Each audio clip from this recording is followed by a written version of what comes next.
So I'm going to say, hey tribe, missed you. The reason I'm going to say that is because I'm probably actually live, even though I don't see myself yet. But I just want to make sure that when this video goes back up later, that there isn't a bunch of silence. But it looks like we're there. So Superhuman is out. Yay! But seriously, that's amazing. I am incredibly happy about that. It's everyone knows it was something that was years in the making, and then I made an entire feature film in between there, and to get it done feels really good, and to get a version on Amazon that I can actually recommend feels really good, and I can finally recommend it because most of the line editing has been done, and the actual story has been edited the way I want it to be, and yeah, there won't be a lot of annoying little typos, and I'm really excited. I'm really excited. It's really nice to be able to give you guys that. It's so long, and it might be a little bit difficult to get your head around how long the thing is, but it's this long. So we got 3 Inhumans, which were the longest book in the series until Superhuman came out, and then even a Posthuman on top of it. That's how long it is. Pretty close to as long as the entire series, 1 to 5 combined. It's just I think a little bit shy of that. So it's heck of a big book. I know that a lot of people are wondering when the paperback version would come out, and we're working on that. We just started working on that, though. I mean, it's something that in the background we've been working on, but we couldn't really design it until we knew what the final version was gonna look like. So we're not exactly sure what we're gonna be doing with it. So we don't know if we're going to have a 2-volume, or if we're going to be able to just barely fit it all into 1 volume. It's as long as The Stand by Stephen King, and I mean, I never aspired to write a book that was that long, but sorry guys, I didn't even see your comments. Now I see them. Dwayne, hello, it's great to see you, and thank you very much. Jenny, hi. And then when is it going to print? There you go. So that's what I was addressing. And then Jan, hello, it's so good to see you guys. So great to see you. I'm not sure if I can.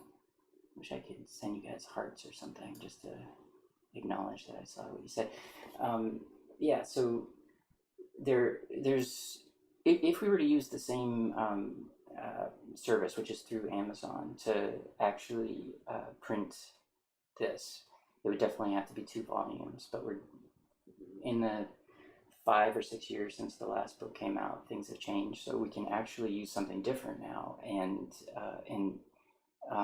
there's one that looks like we might be able to do it as just one really big book, which would be pretty cool. But we have to see, because it has to look awesome. If I need to make it a volume 1 and 2, I'm okay with that. I'm okay with doing volume 1 and 2, even though of a book 6, which I know is kind of crazy, but I don't mind doing it. I really don't mind. Just whatever looks the best and is the most enjoyable for people, and then we'll get that printed one out there. This is pretty much the first thing I've done since I finished the work on it, and the work was crazy. It was insane. I know I've said that before, but this one was so hard. John Locke, I'm reading Superhuman right now. It's your best book yet. Wow, thank you. I am so happy to hear that. I've been getting that, and I'm so relieved to hear that. I wanted it to be the best book I'd written yet, and I set out to do it. I knew that it should be, but it's just part of the artistic process that when you get to this stage, you just hope that you're actually managing to deliver what you thought, and that people are going to respond the way that you thought. So far, every time I've written anything or made a movie, even it's been that way. The response ends up being the response that I feel like I should get, but um, I think anyone who's ever directed anything or ever written a novel knows what I'm talking about. It's you still, it's that strange, even if it's irrational, it's just your worst nightmare, that everybody kind of just hates it, and it's like The Room. um, but but no, the response has been really good, and I really wanted that. So thank you. It's really nice to start seeing that response too, and it's actually amazing that so many people have been saying that. Before I even got that version with all the cleaned up typos taken care of. Joseph, awesome. Dwayne, I'm rereading book 5 so I can flow into book 6. Yeah, there's a lot of people who've been saying that. A lot of people. I mean, it's a long book. I was working on the final creative edit, even past the September 2nd launch, and that was because I didn't have control over that launch, and I've been learning from some of the readers recently that this has apparently become like a common thing, that other books get launched before they're fully ready to go. Thanks, Joe. Thank you. Really cool things are coming, Joe.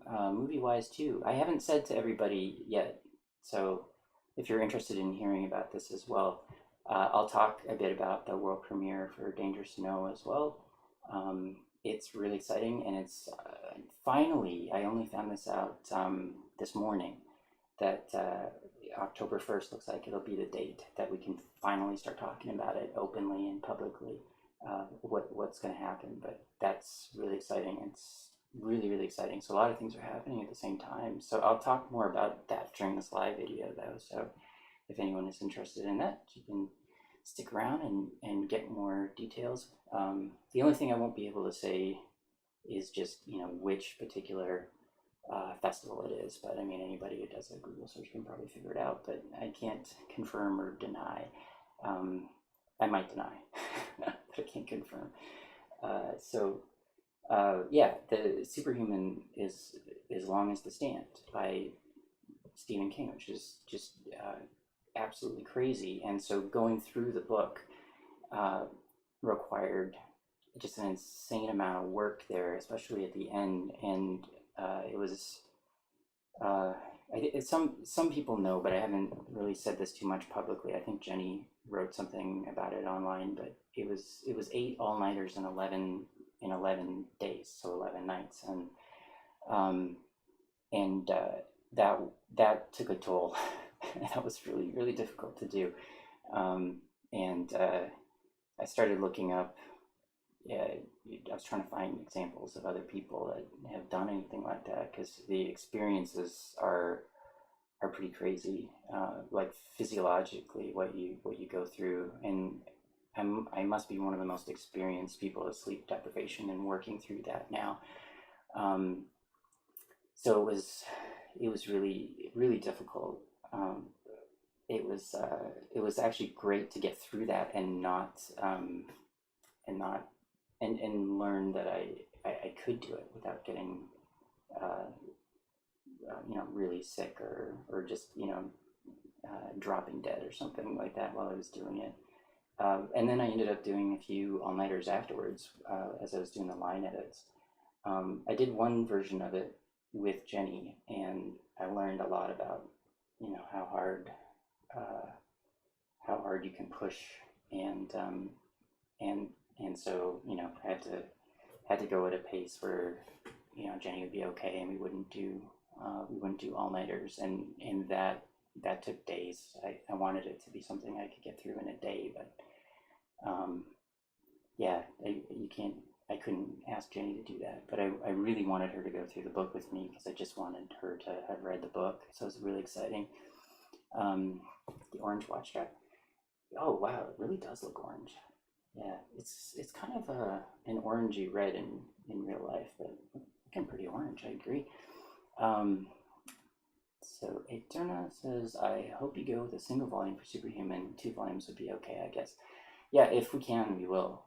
We absolutely will, if it's possible. And we think we can, because it looks like we're just under the maximum by like a few pages, just barely under it. So if that turns out to be true, and the quality of our test book looks really good, then we'll do it. And we also prefer one if we can.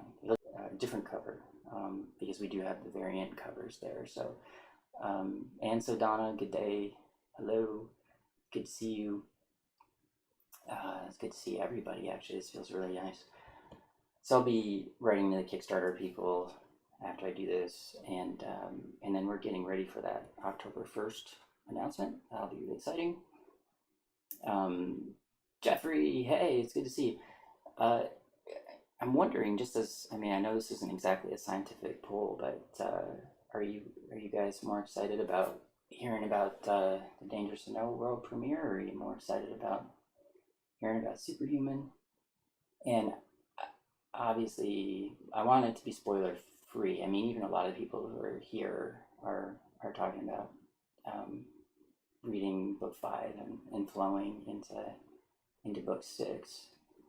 I know Donna is going to do that, and Dwayne's already said that. So if it's too, I understand that a lot of people don't want spoilers, so it has to be spoiler free. But I can still talk about it somewhat. It just has to be a little bit general. Danish Note 2 will be great. Already reading Superhuman. Jennifer, just excited, period. Jennifer, I thank you so much for stopping, if you did stop with your reading. I felt really bad about that when we had to say it. I've only just heard recently, one of the tribe members wrote to me and said that it's become very common for books to have updates after they've been launched, especially at the beginning. It's the first time we've had to do it like that, but I just if I'd had control, the book would have not come out right away, but it is ready now. I mean, if you update to the most recent version, that's a version I can actually recommend. There shouldn't be very many typos at all now. Anyone who catches one is welcome to send one to me, of course. But yeah, we went through, and it was pretty painstaking, but we grabbed them. It's hard to go through something so long. Again, this was the length of the thing. And to give you a sense of why the creative edit process it takes so long is, I mean, even Jenny, I didn't mean to do this, but I accidentally gave her the impression when I was telling her it was an edit. She'd be saying, well, why can't you go faster? Why can't you go faster? And then I had to explain to her that this is the edit where I really, really work on the language, like the figurative language, the creative, descriptive language and the style. And when you do that, you end up, you change the story, you change the feeling of the story. And so the book was like not quite as long as that, almost that long when I started that edit, and it was that long. So it was like I'd added an entire book. Posthuman is a small novel, but it was like I'd added an entire book in that pass. And then I had to do the line edits after that. But it's a significant amount of changes, even though the story is not changing. That's really when you go after it with your style. And I pushed myself really hard with the style on this one. I really wanted it to be the best one. Totally normal. I help another author with fiction, nonfiction with updates. Also, you're not wearing your bracelets, are you? You're right. I'm not wearing my bracelets. Damn it. Thank you for reminding me. That's really funny that you noticed. I didn't even notice that I wasn't wearing my bracelets. I know where they are. I'm not going to walk up and go get them, though, because that would be weird. Everyone will disappear. Donna, I think it's a major bummer that this all started to come together for you and then the world shut down. Oh, yeah, I know what you mean. That book is probably the most pain, giving me nightmares. LOL. Yeah, okay.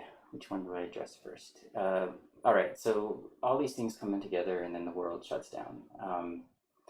Yes, yeah, I agree. It was really, yes, Jenny's job, don't be weird. Um, that's true, that's Jenny's job. I can't, I don't want to take her job away from her. She needs that stability. She's the wild card. Um, it, it was, there's things that have happened even since the last time I made a video. Last time I made a video, I talked about the fact that the movie was going to have this world premiere, and it's still going to have it, but COVID has affected that as well, and I'll be able to talk more about that once we're actually making the announcement, and in some ways it'll sound pretty bad because what could have happened is so different than what will end up happening. But the benefits of what is going to happen, I think, actually outweigh it. And I've thought about it before and decided that if I had the option of just doing it the normal way or going about it the way that it will happen, that I would choose the way that it will. Less sexy on the surface, but more sexy overall, because of a much larger audience and who the audience will be, and so it's actually going to be worth it. I'm glad it's working out the way that it is, but it's tricky. The entire series right now before starting the new book. Oh, thank you, Rob. Thank you. Thanks for reading. I love. I'm sure a lot of writers talk about this, but it's still trippy to think that people people love what comes out of your mind. It's just amazing. It's amazing. I'm reading 1 to 5. Yo, right in the 6 teaser at the end, as well as 6. Yeah. Oh yeah, the teaser is probably different. In fact, I'm sure it's different, but not dramatically different. Or I've got to go back as well. I wish I was going into winter here so I could hibernate and read them. Yeah, I guess it's been a few years, so a lot of people have gone back. It won't surprise anybody that I mean, I don't see him, but he'll probably watch this eventually. Henry Bransford didn't have to go back, or he's usually he reads the series so much that he was able to just fly through, and he's already read it multiple times. I mean, he'd written that he'd read it multiple times. Jenny told me about it before we even got through the line edit. We were trying to stay ahead of him, but there was just no way. He flew through it. Yep, still fun though. Yeah, so it's funny. It just seems like things. The reason why I don't just break down when something like that happens. I mean, everyone saw the drama of the Kickstarter and the way everything was lining up, and then the world kind of ends, and that was tough. I mean, the day that I told Jenny, I saw it was coming, and I told her, and she was pretty devastated. That was a tough day because she knows if I'm telling her that stuff, it's probably true. And then things started happening that she could see herself very quickly after that. And you'd think I would just be kicking things and screaming at the gods, but what I find is that things seem to work out, and that if I keep looking for the silver linings or the positives, that I'll find them. And with this one, I have a suspicion that things will actually work out in a way that's even more efficient, and might be even even better than it would have been otherwise. I don't know that for sure, but I hope so. I can see a path for it though, so I'm okay with that. Don't I hear you? I'm so busy, still trying to get my data fixed. It's really, I love that. I love it. Don, I'm enjoying the parts I forgot. Get to be reintroduced to old friends. Yeah. Yeah. I enjoy. I really enjoy writing the characters. There was something we experienced with this one, Jenny and I, because I was saying before, I actually was my last pass through the book.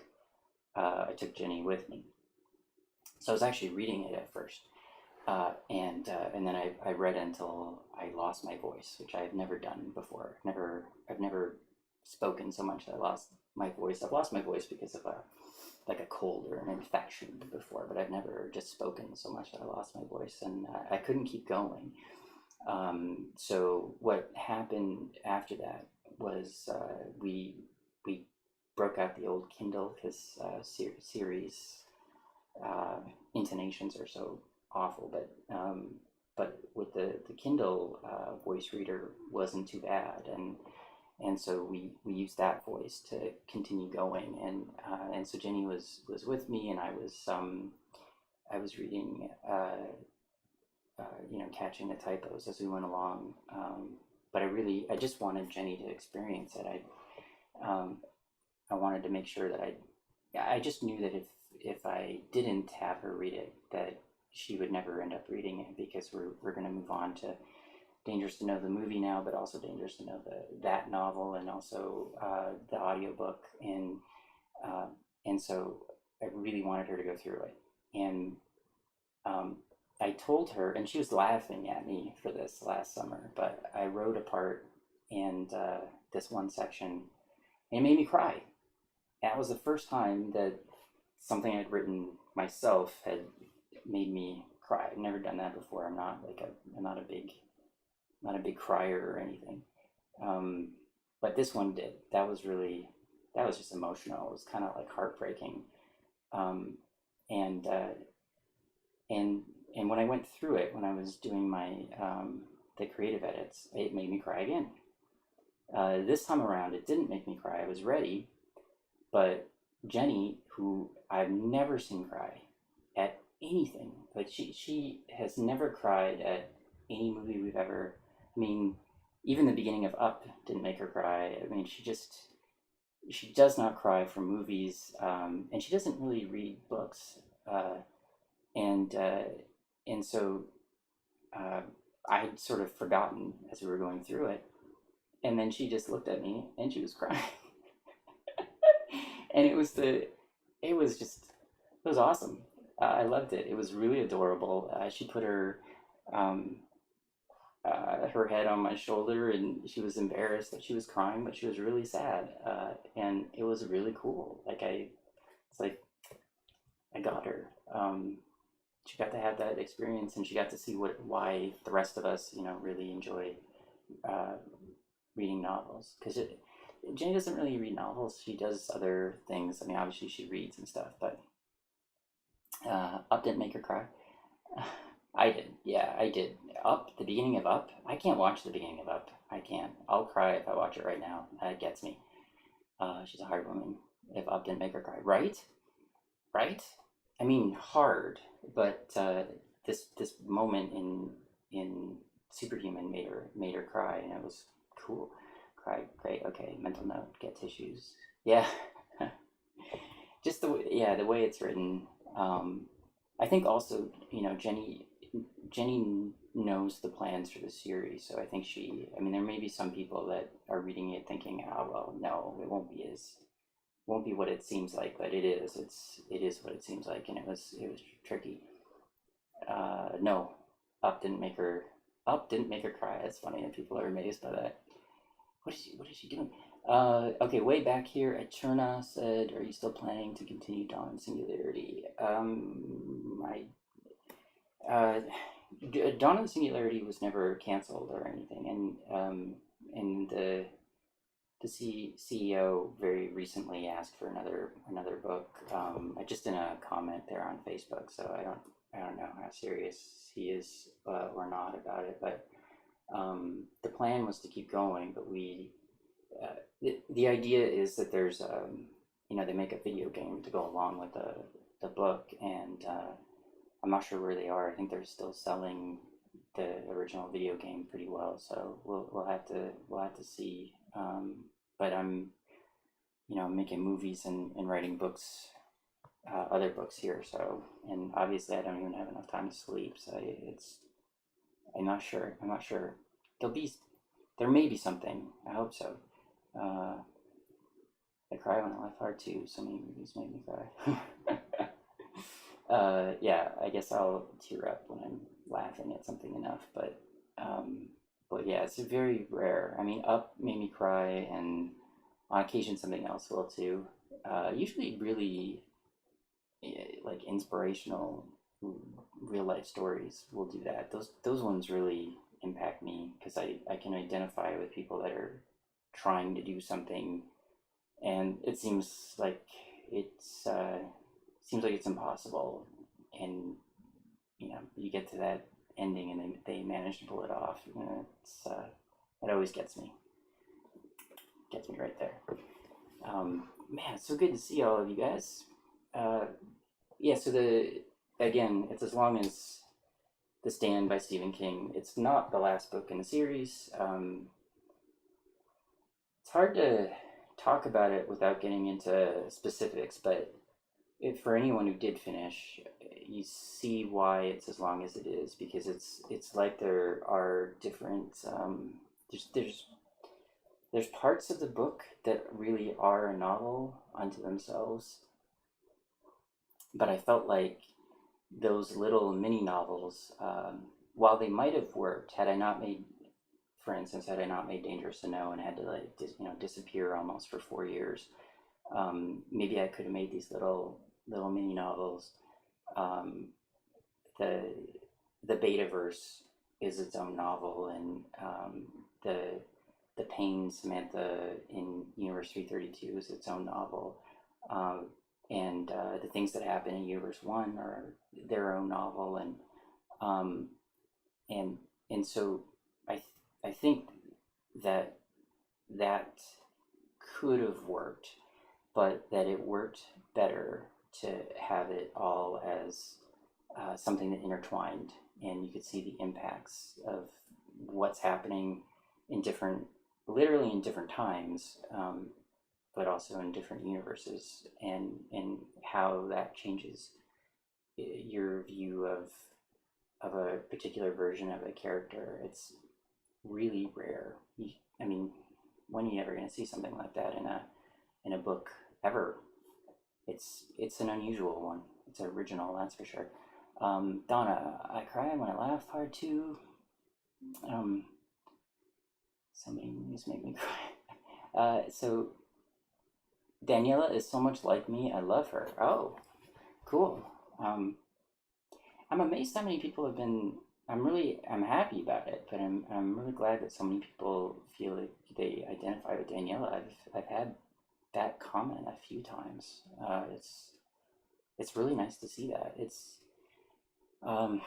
I try with every character to make them as real as I can. Like I want people to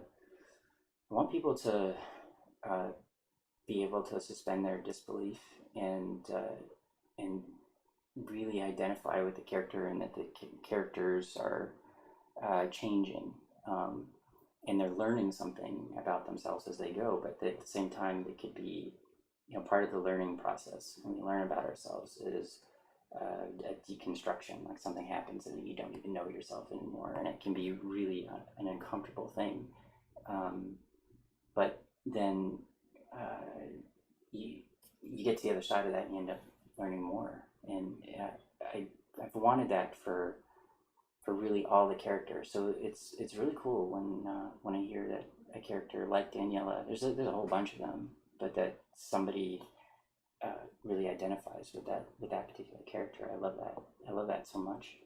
I'm glad you didn't do the GRR.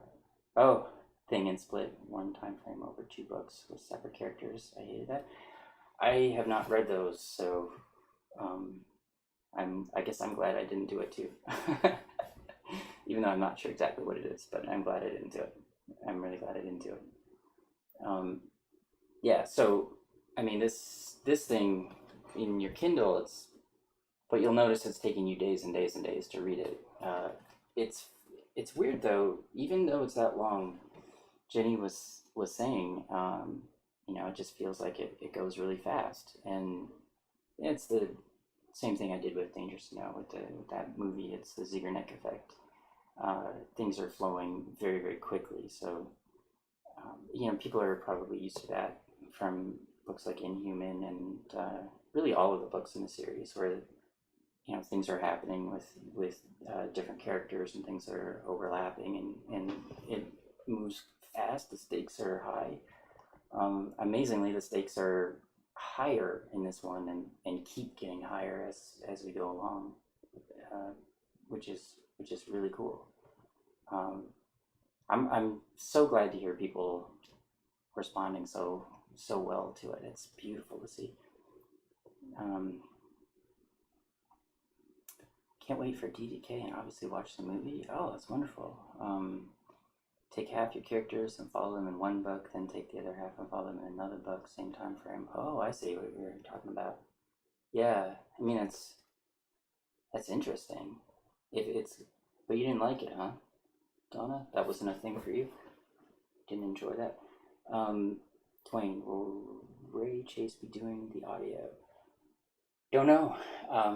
I actually haven't even sent this to Podium yet, but I'm going to send it now. The version that we would be printing is the version that we'd send to, that's the one we'd send. And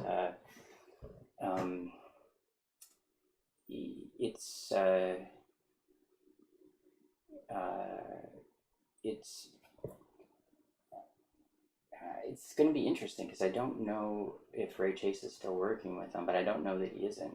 He might be working with them and he might be available, and I'm sure that's who they want if they can get him. But I'm also sure that that book is going to be long. It'll be really, really interesting to see actually how long the audiobook is when you I'll get a version of it, and I'm very curious if they get under 30 hours, 35 hours maybe.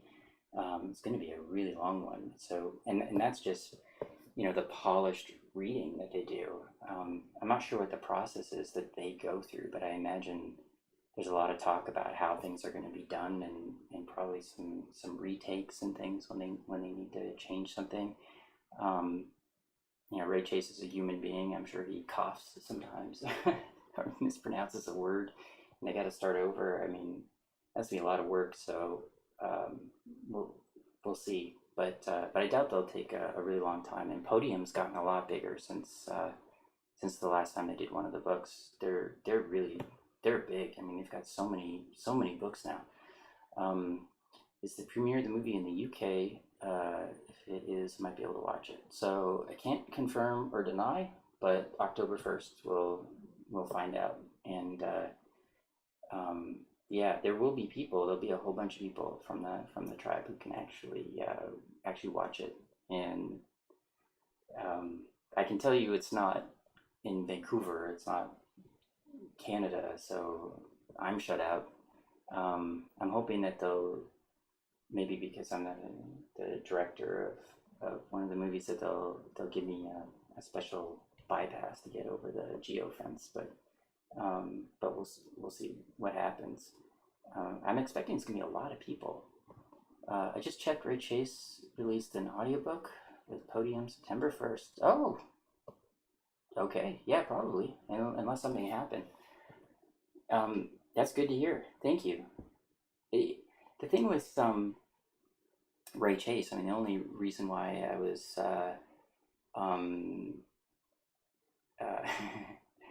I just saw this thing. Sorry. Anyway, let's stick with one. So with Ray Chase, the thing about Ray Chase is that he's a voice actor, and he's pretty popular with video games as well. So I'm assuming he's doing plenty of ebooks, but Jenny and I were watching just a sample of. I think there was an Altered Carbon anime, like a cartoon that was on Netflix. I think it's a movie. And by then, we'd only ever watched the first episode of the series, and we wanted to see what this cartoon would be like, and we just watched a sample. I mean, we probably only watched 3 or 4 minutes, but I noticed, wow, that character sounds so familiar, and I realized that he was voicing the main character, and he sounds exactly like when he does Colonel Payne. He sounds exactly the same. And then we looked it up and confirmed it. It's so funny. Rich is still my favorite. He's kind of an ass, but funny ass, and that's me for sure. Awesome, love it. Yeah, he is an ass, and he's the best.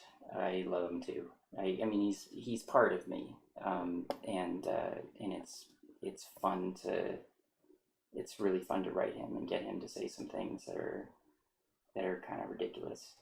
Um, and people will understand. I mean, he comes right out and says it. Why his name is what it is. You'll see that when you get to the end. But he's the.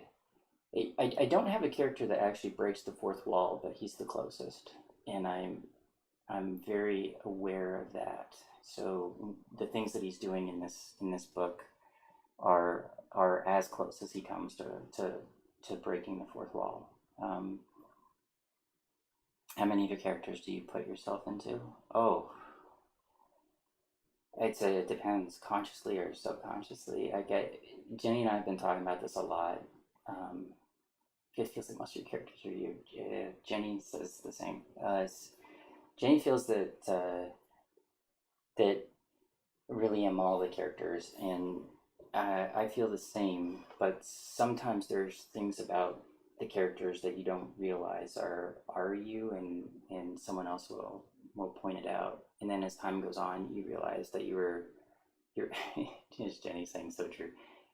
You realize that you're doing things that are subconscious. You don't mean to do, but that I guess you're working through something, and and so you work it out in this character. Reminds me a lot of Freud talked about that with dreams, and that oftentimes, because our consciousness isn't our conscious awareness isn't able to deal with something. So in our dream, let's say we're having a problem with a parent, then maybe we'll replace the parent with the president of the United States, or with no president in particular, please, no politics. I didn't mean to do that, but with some sort of absurd authority figure, like maybe a boss or something like that, or something, and it's because of whatever that dynamic is, and you're working it out. And I think I did that. I think I did that as well.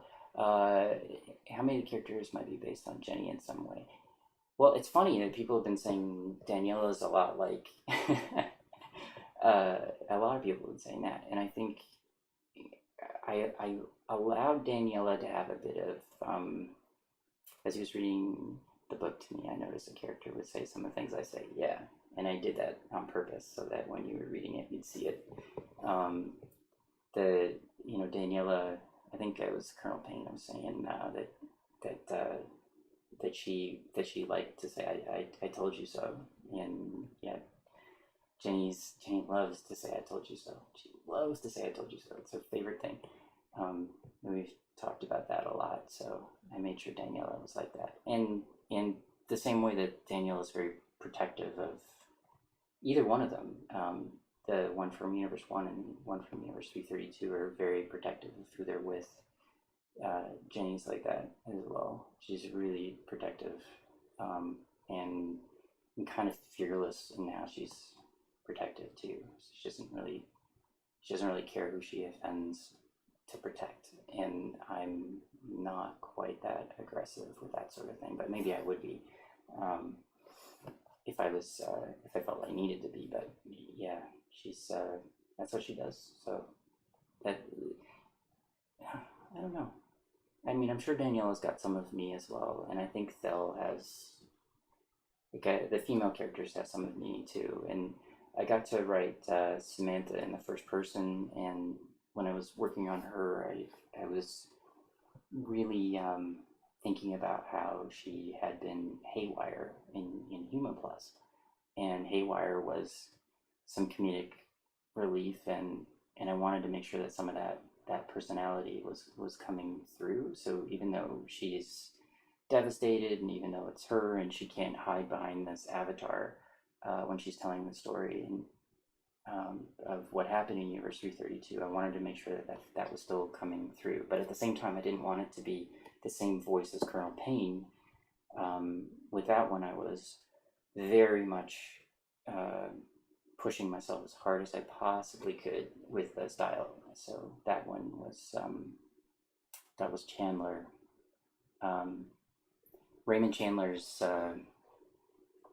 to me is the best stylist in modern English. So probably can't compete with Shakespeare, but that's almost in some ways it's like a different language. But in modern language, I think it was Chandler, and so I pushed myself to be as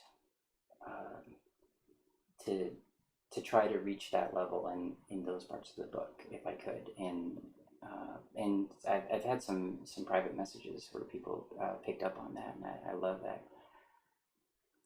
Notice Payne sounds so different than your other characters. Yeah, I saw there's a thematic similarity. So Raymond Chandler has been in some ways kind of forgotten, even though he has influenced so much of modern culture. Again, at one point, he was the highest paid screenwriter on earth for Hollywood, and he also was the highest paid novelist because the 1930s, 1940s private detective, hard-boiled detective, was not his invention, but he took, I think, what Dashiell Hammett did, and then he went for the first person narration and really just mastered it, because no one had really ever read anything like that. No one had ever done something like that with first person narration, and it's a shame, I think, because he was so popular, and because academics are so determined to make everything painful. They want to look at stuff that's not entertaining, and they don't like genre, and we see that with film festivals even. That the ones that are the most prestigious, I think, have literary envy, and so they pick things that you probably wouldn't really want to watch, and it's unfortunate, because I think Chandler, his stuff was just as deep, was just as literary as anybody's, but he did it in a way that was very popular, and that's something that I wanted to do that before I even read Chandler. But when I saw that he did it, and I saw that he mastered it, I just he became a bar that one day I wanted to be able to see if I could reach, and so his books were incredibly popular. So he did The Big Sleep, and there's some little references to The Big Sleep in there, but that character of Marlowe, his detective Marlowe, who is absolutely a reference to Heart of Darkness and Joseph Conrad for sure, because so many of the themes in the series are the same, but he's hard-boiled. He has his own honor code and his own ethical code, but he is in a world where everybody doesn't seem to even realize that they're creating like fictional versions of themselves, because it's that gangster, that 1930s gangster speak, and everybody being real tough and thinking that the right thing to do is just to do whatever gets them, some money, some blackmail, or whatever it happens to be that they're doing. And and Marlowe just doesn't have patience for it, and calls it out in the narration for what it is, and also calls it out with his character. I'll just come right out and say it in ways that are really brave, and he just won't succumb to the things that the other characters are succumbing to. And I saw a real analogy there to Colonel Payne in the early part of the 332 story, especially that they're very excited about AI. They're very excited, and they're very excited about being in the government, and how they should be treated, and how they should be respected.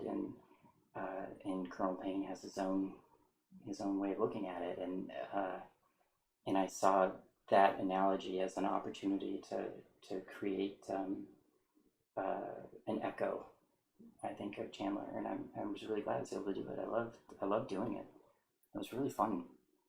And it was really nice to see that I could get to that level, that it was possible to do that if I was writing a first person narration. So that was really fun.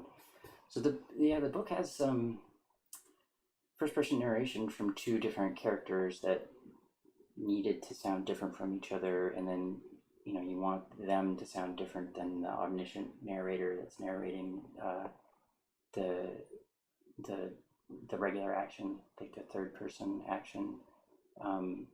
So it's a quite an unusual book. I even had to look up the punctuation, because I knew I was doing something.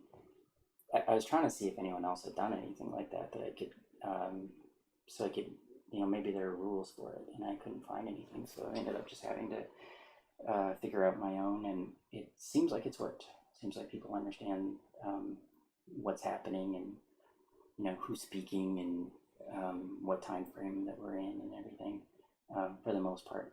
Although if you stop reading for a bit, if you stop reading for 2 or 3 days, you might get a little bit confused. Jenny just stopped reading just overnight and got confused about a character, whether they were alive or not, and it depended, which time frame they were in and what universe, and but she figured it out pretty fast, so it was pretty good. It's pretty quick. Download the book from the email you sent, and also through Amazon. Thank you. That's awesome, John. It's awesome. Yeah, it's the one. It's only been not last night, but the night before. So I guess 36 hours or something that there's been a version that I'm happy with. That's really the one we want everyone to get.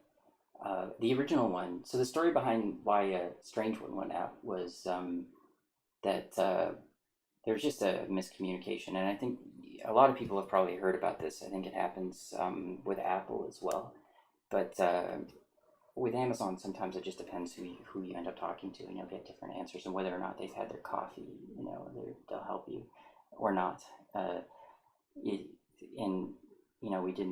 We didn't have that much luck when it came to our deadline. So I'd started a pre-sale, but then that was before COVID happened, and then what Amazon had put out publicly was that if authors had pre-sales, that was they're very, very strict about their deadlines, but they were saying, yeah, that's okay, it's okay. And when I saw that, I thought, oh well, then it's okay, I guess. When I finish it, it'll be fine. But as the time came, we're getting closer to this deadline that we had. It turned out that what they meant by it's okay is they'll push it back like once, but they would only push it back 30 days, and that if you didn't meet that deadline, the punishments were brutal. They were gonna take all your books down, and your account was like done, and so that's why the 8 all-nighters and 11 nights to try and get this version out. And then the version that went out was a version that it's like a placeholder version, that there was this other rule that they have where within 72 hours of the deadline, they just lock in whatever version you have. So even if you change things, you don't get to, you can't make the changes until the book goes out. So everyone who's already ordered the pre-sale is going to get this kind of inferior version. And it sounds really silly until you think, well, I guess from Amazon's perspective, they just really want to make sure there's a version that will go out. But I mean, I've been to Amazon myself. Like I've been to talk to the Kindle guys before, and they'll openly admit that they don't really understand writers. They still understand it better, I think, than just about anybody else. But they don't really understand writers too well, and they don't understand the process, and they don't understand why you can't really treat them the way you would treat I don't know, like if you're a cook at McDonald's or something, things have to work in a particular system, but obviously writing a novel is it's not something where you can work everything out to the second exactly. I mean, you can't do that with creativity. You can't have like a stopwatch, It's a very silly company. They're very disorganized. Yeah, they can be. Yeah, they can be. I imagine all the big tech companies can be. But yeah, I mean, they're the game right now, for now. And we'll see what happens in the future. But yes, I just didn't have control over when it was actually going to come out. That's the first time that's happened. But everyone was really great. I mean, everybody's been really, really great about that. And thank you. If you were one of the people who got it, and then you also had to re-download, I really, really appreciate it. And I mean, I was so worried. I mean, that's part of why I was staying up like that. I really didn't want people to get a bad book. But sometimes I forget just how patient you guys are, and you guys are just awesome. You're just the best, and you understood it right away. It was terrific. I used to live across the street from them in Seattle. Wow, they were very disorganized in person too. Yeah, no, they don't. I mean, I shouldn't talk too much smack about them because they're so powerful. They could just do whatever they want to me.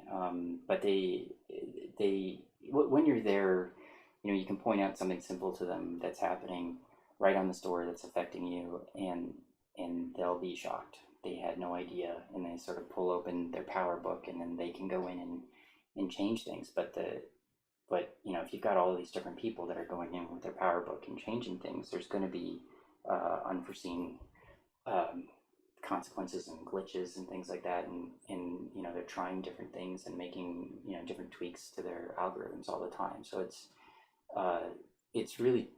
definitely really tricky. It's really tricky. It's very tough to be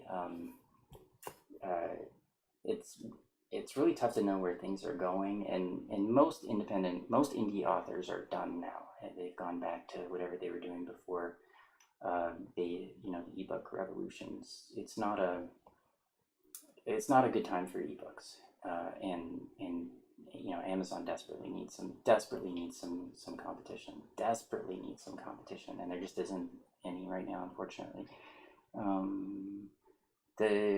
So dangerous to know. I think it's okay for me to say this now. Again, a lot of people are just going to know, they're just going to know as soon as I say some of these things. I still can't confirm, not yet. But when I was saying that the screen we were going to be on is incredible, and that it was, the most important screen in that country, and I think arguably in the continent. I'm still not going to say what country it is, but the screen was IMAX. I mean, oh my God. And it was the type of screen and the type of theater that you go to see, giant world premieres, the biggest ones. It could be, or at least the largest in that country, or in that continent, in the English-speaking world. And yeah, Jeffrey, IMAX. And to go back to Donna's point, where she was saying you must be frustrated. I mean, it's any other year, it's IMAX. Any other year, it's IMAX. SUK, I think I know what it is, and I'm excited because let's say I go to that festival every year. Really? You go? Yeah, you probably know. Um, it's it. I mean, it's crazy. Any other year, it would be on IMAX. Any other year. So we made this movie, and it was like the smallest production you can imagine behind the scenes, and because the people that watch the movie don't know how small it is, they just see the result on the screen. It was worthy of IMAX, and I was just, I mean, we were so happy, but we always knew that COVID was a possibility. We always knew that it was possible that things were going to end up getting canceled, but they're not really canceled though. That's the good news. But yeah, so yeah, IMAX. I mean, I think it's like 7 stories high. I mean, really, any other year, it's really incredible. The good news though is that the festival is still taking place, and that it actually will end up being better because as big as those theaters are, and they can fit a lot of people in, and this festival is awesome because there's multiple screenings, so you don't even just have one screen. I think you get to screen 2 or 3 times actually. But with it being digital, you can reach more people. There'll be more people, and not only that, we're also going to be able to reach people that may not have made the flight, because it's for a lot of important power players, like they just wouldn't be able to actually be there physically, and so what you would get in a normal year, I think, is sort of assistants and things would be there, like people that are representing the representatives, if that makes sense, like the main person, and instead we'll get in front of the most important people. So I think it's actually going to end up.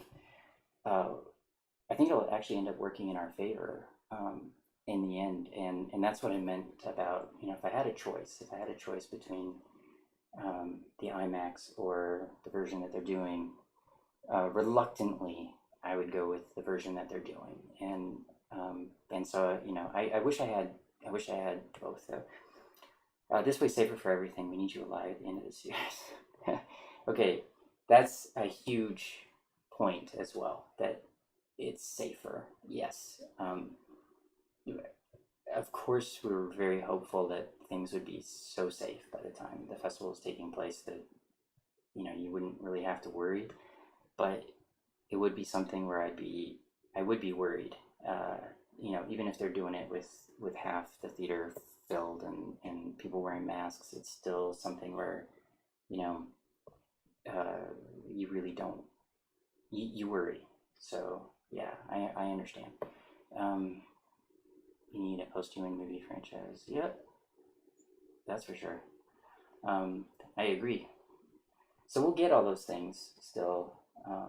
Yeah, I'm not sure what's going to happen with Dangerous to Know because we don't know what's happening with theaters yet, but it's still not impossible that we'll get something theatrical. And I also think it's possible even that we'll still get a chance to get on that IMAX, or that the second film in the series will be on that IMAX. Like that dream will still happen, and it would be fun to do it because this festival usually has a lot of interaction with fans. So if we were there in a normal year, we'd be right there with everybody, and it would be so much fun to do that, especially because we've got a book, and so we've got something to sign as well, and kind of give people a little piece, like a little take home. That would be really fun. So it's unfortunate that it won't happen that way this year, but it's not like they won't ever do it again. It'll happen again. Oh, thank you. I'm glad that you like the background. Yeah, got the movie on the on the other iMac back there, and then we have, I think I think that little clacker above the lights is a clacker that Bridget did, and and she drew like a little doodle on it or something, but it's for Dangerous to Know, and I just keep it now. Um, it's pretty crazy. It's pretty crazy that we made a movie. So crazy. Oh, Jen, thank you so much. Uh, you deserve the very best, David. You and Jenny have worked so hard. We've really worked hard. We've really worked hard. I'm really happy about everything. I mean, the things that we've been able to achieve are pretty amazing, and being able to, do the music for the movie, for instance, and become my own cinematographer and do the editing, um, and also Jenny's there too. That's good. Jenny's still watching. Um, she says thanks so much, Jen. Uh, the sound. I mean, the sound was really hard. It was harder than maybe we thought it was going to be. But once we got it right, I mean, it's just fantastic. I think it's got some of the best sound. Something else that you guys will be happy to hear is that the director of this festival was the first one to see Dangerous to Know, and then the other judges had to watch and agree as well. But that the music was something that was referenced, great soundtrack, and that was something Mike Flanagan also brought up. The music it continues to be something that is noted by people, and I I don't think they actually know that I did it, so uh, it's really awesome. It's a great thing to have that. The sound is 5.1 Dolby Atmos. It would have been amazing in IMAX, but it's gonna be in IMAX. I'll find a way to get it on IMAX. The pandemic will end, and we'll be able to safely put it in a theater at some point. Um, and the movie won't be that old. It may end up on a very popular streaming service first, but we'll see how that goes. Eterna, any thoughts on Neuralink? Um, I do. I do have thoughts on Neuralink. Is there anything in particular you're interested in? I mean, it's obviously. I mean, there's a comparison, I guess, that you can make between that and in the mind's eye in Posthuman, but obviously that's the direction that we're going in, right? What you posted on YouTube sounds amazing. Oh, thank you. Well, yeah, I didn't realize when we posted that music that YouTube doesn't pay for 5.1. So it's the same with Vimeo. Vimeo also doesn't pay for 5.1, so there's no way to. And the guys that watched it experienced stereo. They experienced whatever Vimeo does with your 5.1 sound. So the 5.1 sound is actually better. Bridget Graham has been here. She moved to Toronto. She'd been in Toronto for kind of over a year, although she spent a lot of that time in Thailand. But she's back, and she came over, and she's the first cast member to watch the whole movie, and she got to experience it in 5.1, and her experience was about as good as you can get because she got to see the files playing directly to the television. It's a really good version. And we gave her the best seat in the house, so she was surrounded by the home theater system that we have set up there, so that we can hear the 5.1, and so she really got to experience how good that sound is, and it will be amazing in a really good theater. I can't wait for that. We will experience it. We'll get there. The social dilemma reminds me of Beeson and Selfish AI. Oh, yeah. It reminds me of it too. It reminds me of it too. It's very, very, very similar. It's one of those things that people have to. I don't even know. It's one of those things that people have to be concerned about, but that everyone, I think, is so concerned about so many other things already that it's difficult. But yeah, like I think the thing that's similar is the idea of some guys thinking that what they're doing isn't going to cause harm, um, but it's because of how connected things actually are, and that's something that's one of the main things that I talk to the UN about when I'm advising them is the connection between things, and how important it is to teach leaders uh, to be able to critically think and cross reference and recognize that it's not great to, just being really good with algorithms or just being really good with economic models is not enough. That you should not be the person who's programming an AI if that's all you got. You've got to be, you have to be better than that. And even the best mind in the world, the one that has the most breadth of knowledge through the most disciplines, could make a mistake. But you know, they always listen. Yeah, they do. They always listen to us. I agree. Um, so so Neuralink. Um, it's interesting. Like I do think it's a really good idea to be. We've got to learn how to connect ourselves, but at the same time, it's funny. I mean, I'm not sure what. It's possible that Elon is working on some things and he's just not telling anybody about it. But I think even more important than being able to do some of the simple things that they're working on right now is actually to focus on safe uh, uh, human level and then superhuman level AI, just like in this book. I'm not kidding about it. So you know Hamlet, I think part of why people consider it the greatest thing ever written is because it's and the reason why the focus is on to be or not to be, the to be or not to be speech. um, to be or not to be, that is the question. And really what to be or not to be means uh, is literally to live or to die. um, Figuratively, it's really existential, even though Shakespeare was way before the existentialists. It's to have a meaningful life or to not have a meaningful life. And um, and a lot of people choose not to have a meaningful life. Probably more people actually choose that.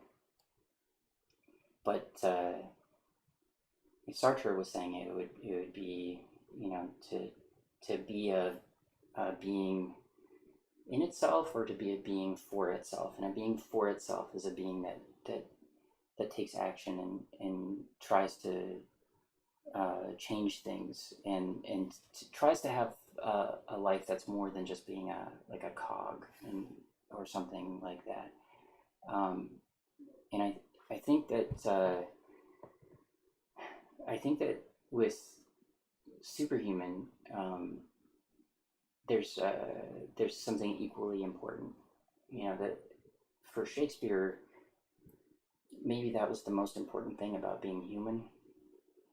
But for the human species as a whole, the most important thing is what we're coming up on, and it's coming very very quickly, very quickly. I mean, Kurzweil's prediction for when we're going to have human level machine intelligence is so basically an emulation of a human brain that really would pass the Turing test in the sense that it would fool its human judges into thinking that it's human, and would fool enough of them that everyone would have to kind of agree that you've got to treat this being like a conscious being, like a person. Um, that's that's pretty crazy, to think 9 years. It's actually less than 9 years, I guess, until 2029. So So it's coming very soon, and it could come a little bit before that, it could come a little bit after that, but the jump to superhuman level machine intelligence, that happens quickly after that. It should happen very quickly after that. Um, and the yeah, it was uh, uh, Suke.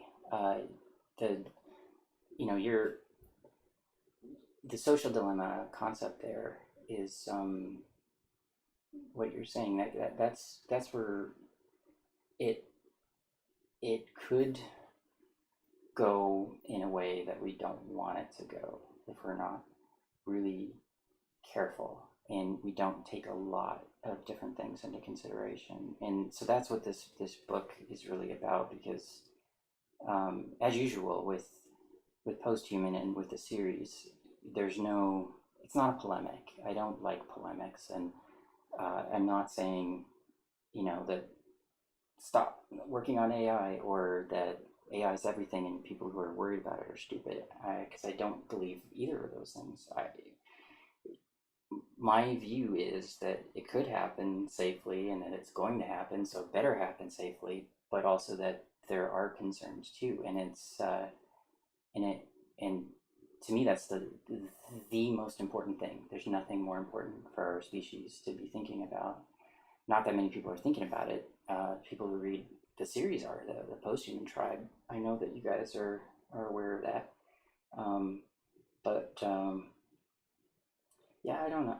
I'm not sure that really being aware will mean that much unless someone is actually working on it. And I know the series also gets to a lot of people that are in the tech industry and are actually working on something like Neuralink, and so that's where I'm pretty happy. It, there's I do want the human species to evolve, and I want us to not have pain, and I want us to become more intelligent. I want us to be able to enjoy our lives at a higher level than we currently do, and um, I want everything for us, and I think it's inevitable. It's either extinction or we keep moving in that direction. We can't just stop, or we can't move backwards. Um, it's fascinating. I mean, it's the most crucial moment, I think, um, since the Big Bang. Once we have, I mean, human level machine intelligence will be something, but like superhuman level machine intelligence, just wow. Um, and yeah, we'll see what happens. So I know that he sounds a bit negative actually about superhuman machine intelligence sometimes. I mean, he's concerned about it, I think, because he's really worried, but at the same time, I think he does want it to happen, but he wants it to be safe. See, it does feel like our life will be like Superhuman. It's all about who has the ultimate power. Well, I mean, at least in Universe One, things go well, and it's sort of an example of how things could be done. And then in Universe 332, things don't go well. And I think when people are reading it, both of them seem pretty plausible. And I think that's true. It's plausible. Go either way. Um, and that's part of what I really wanted to do with the book. That's part of why I thought the book was really important, actually, because there are so many people that maybe don't understand the concepts on a really high level, and wouldn't read something like Nick Bostrom's Superintelligence, but they would read it in an adventure story, and you just you pick up on these things, and you can start to look at things differently, especially if you trust the writer and you know that the writer isn't trying to feed you just an opinion or something. I always love making sure that everybody's got a voice and that everybody's viewpoints are treated with the same respect. Like, everybody's really intelligent, and when things are really deep, there's usually so much more than just something you can capture in a meme. It's way beyond that. I love Nick Bostrom. Oh, wow, cool. Me too. I, the thing I like about Bostrom, what I like about Bostrom is just that I know that he actually is very, he's very good with metaphysics. He's very good with epistemology. He definitely is. He's really good. So he there's it's like there's rules with epistemology and with metaphysics. Uh, it's a bit like math. It doesn't mean necessarily that there's one right answer, as there can be with it can be just one right answer with something like math, but with epistemology and metaphysics, it can sometimes be not necessarily it's right or it's wrong. It might be more a case of it being that this could be right if all of these other factors turn out to also be accurate. And I just think that that's extremely cool that he can do that. Whenever people can do that, it's something I respect a heck of a lot.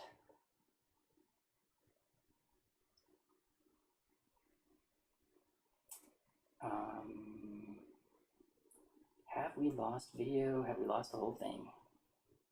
Oh, okay. I think you're frozen, but I can hear you. Okay. Looks like it's one of those things again. Let's see if I can fix the video. Wish there was a way I could just refresh that.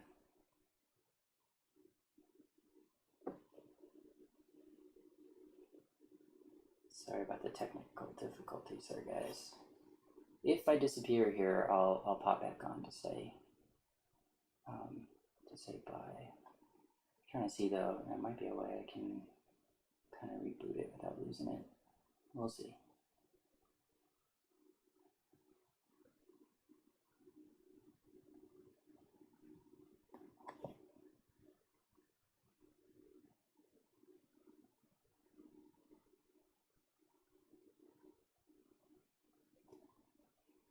Okay, it looks like the only way to do it is to actually stop it. So I'm going to stop, but I will be back in just a minute. It's so silly, but there's just no way to reboot it and not lose this stream. But I'll be right back.